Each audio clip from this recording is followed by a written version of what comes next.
This is a video of me from last summer, and I've lost about 50 pounds since this was filmed.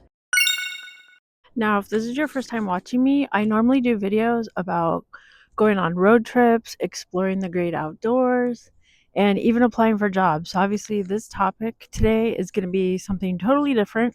So if it doesn't interest you, feel free to watch any of my other videos. I want to cover the topic of how using a GLP-1 affects females and their monthly cycle. Today's video is going to be about being on a GLP-1.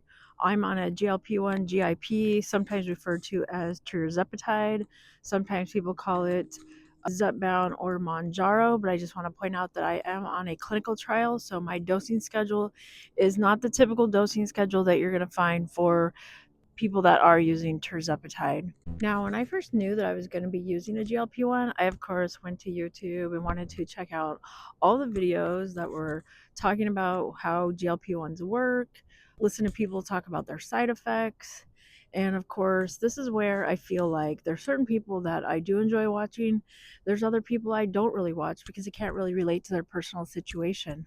For instance, I usually don't watch any men when they're talking about their GLP-1 journey because usually a lot of them are bodybuilders, weightlifters, and that's not something I can relate to.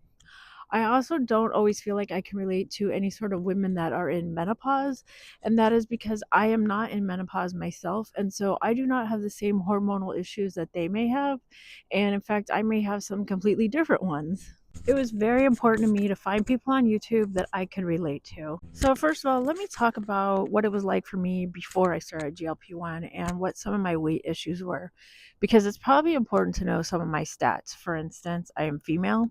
I am 5 foot 5 inches tall, and I started my weight loss journey at 250 pounds. Now, I can say that I did lose 10 pounds on my own without any sort of medication, and a lot of that had to do with just restricting the food that I was eating. And I've mentioned this before, probably in the past year, 2025. Food has gotten really expensive, especially like fast food. So I just don't eat it anymore. It's too expensive. And then also some of my grocery purchases, I've had to really cut back. So yeah, I've cut out the junk food and I lost about 10 pounds, but that still left me at 240 pounds. And so I was interested in losing more weight. And then that's when I found out about the clinical trial using a GLP-1 GIP. And I started using it. And of course, in a clinical trial, I've also mentioned this before, that you don't always know what you're getting, meaning you don't know if they're giving you the real medication or if you're getting a placebo. So at first, I was taking it, I wasn't feeling any side effects, I wasn't losing any weight, and then I just assumed, well, this must just be placebo, and I guess I'm just not going to lose any weight. And I thought I'll still do the clinical trial because at least they're still like paying me, right? So then a couple weeks went on and I started losing weight and I was surprised. And I was like, well, I guess this stuff does work. I wasn't having any side effects. So I thought, great, I'll just keep taking it. So now I can safely say that I've been on it for a little over 4 months. I started in September of 2025 and I am filming this in January of 2026 and I have lost a total of 50 pounds. I say 50 pounds because I lost the first 10 pounds on my own, then I lost an additional 40 pounds using the GLP-1s. So let me talk about what things were like prior to GLP-1. Okay, so I'm someone who would just have my regular monthly cycle, and a lot of times the time period before my monthly cycle would start, this is when I felt like I would have this ravenous appetite. I would get really, really hungry, and also would be hungry for like really strong cravings for sugary foods, donuts, ice cream, and things that are probably not very healthy for you. And I would, of course, eat all those foods, even though they're not healthy for you. And even though I knew they weren't healthy for me, in order for me to actually just stop and not eat those foods would have been very difficult. I probably would have just completely lost it if I didn't eat those foods. And a lot of times, what would happen is I would gain about 10 pounds in the couple of days before my monthly cycle was supposed to start. Then, of course, once it started, I would kind of lose my appetite. And then I just felt like I would go back to normal, where I felt like now I've got to spend all this time trying to lose those 10 pounds that I gained. And that was frustrating because by the time I lost them, it was like the next month and the cycle would continue, meaning I would be back on that roller coaster of gaining another 10 pounds because I overate and I ate all unhealthy foods, and I had these cravings that were just the strongest cravings in the world to eat, a whole thing of cookies, go to a donut shop and buy 12 donuts and eat them all before I even got to work. I mean, I was just doing like really, really like unhealthy things. So then those moods would come and go. And then, of course, it was back to struggling to lose those 10 pounds. And then it was like the next month.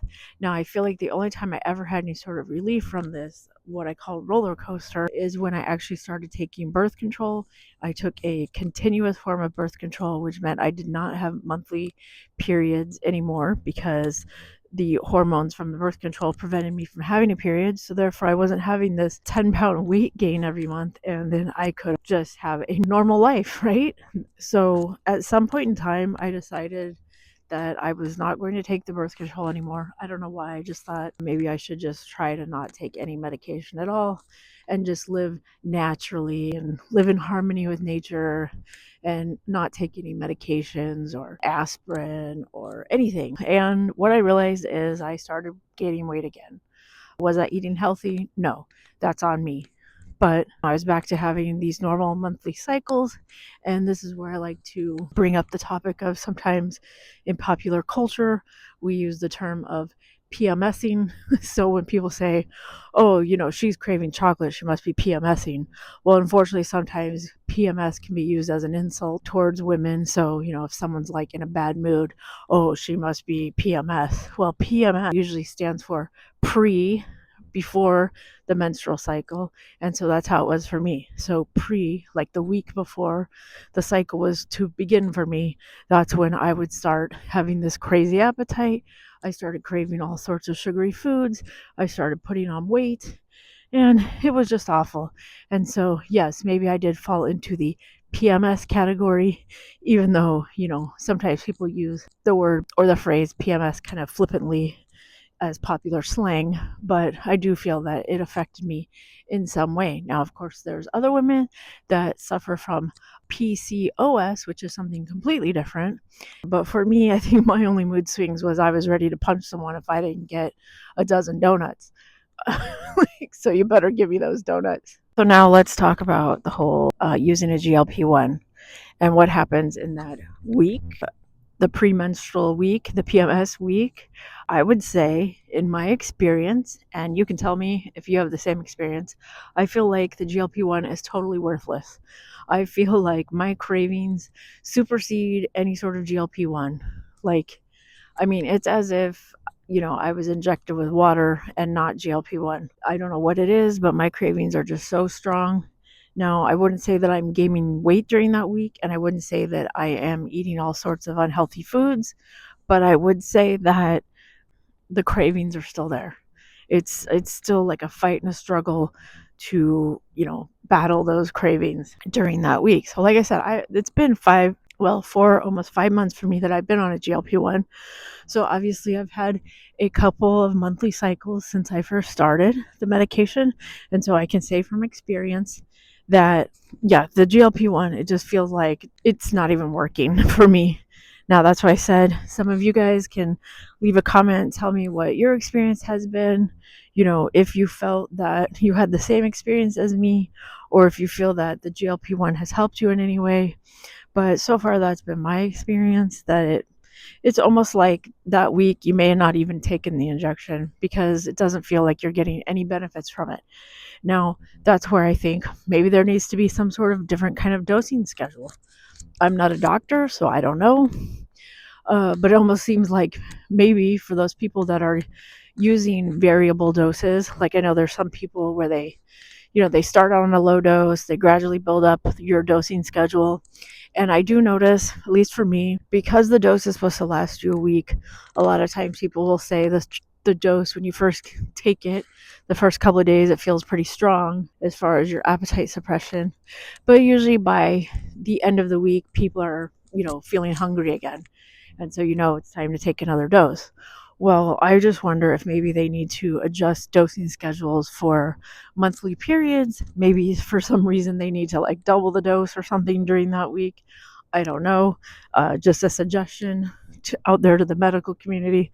Like I said, I'm not a doctor, so I can't say for sure.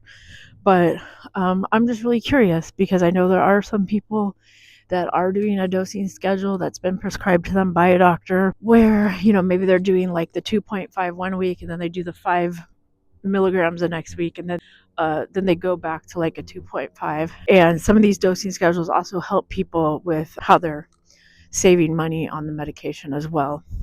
But I don't know, maybe anyone who realizes when they up their dose how they're getting better benefits. I'm not sure. Some people seem to be having some really great benefits with a very low dose, sometimes referred to as microdosing, which is even lower than the 2.5 starting dose. And so, like I said, I'm on a clinical trial. So my dosage for the clinical trial, they're actually doing higher doses than what's currently prescribed. So I do believe the highest dose is 17.5 for this clinical trial, and that is higher than the highest dose of like 15 milligrams for Zepbound. So that's just something to keep in mind, because I know like once these clinical trials end, then of course they will figure out what's better, what dosage is best, who loses the most weight on what dose, how long the dose is good for, because I think they are really looking to stretch out doses, meaning instead of taking it every week, maybe there's a way that you could take something monthly. Of course, now there is a pill being offered, a daily pill. And so I do almost think having a daily pill dosage means maybe it stays in your system better instead of like wearing off over time, because I think that wearing off over time is kind of when like my appetite starts to come back really strongly. And it's really kind of a struggle that if you're like doing so well part of the week and then towards the end of the week you start eating a lot more, it's like you're losing the battle of how the beginning of the week started out, and then now the end of the week you're wanting to eat more and more, and eating more than you really should be eating.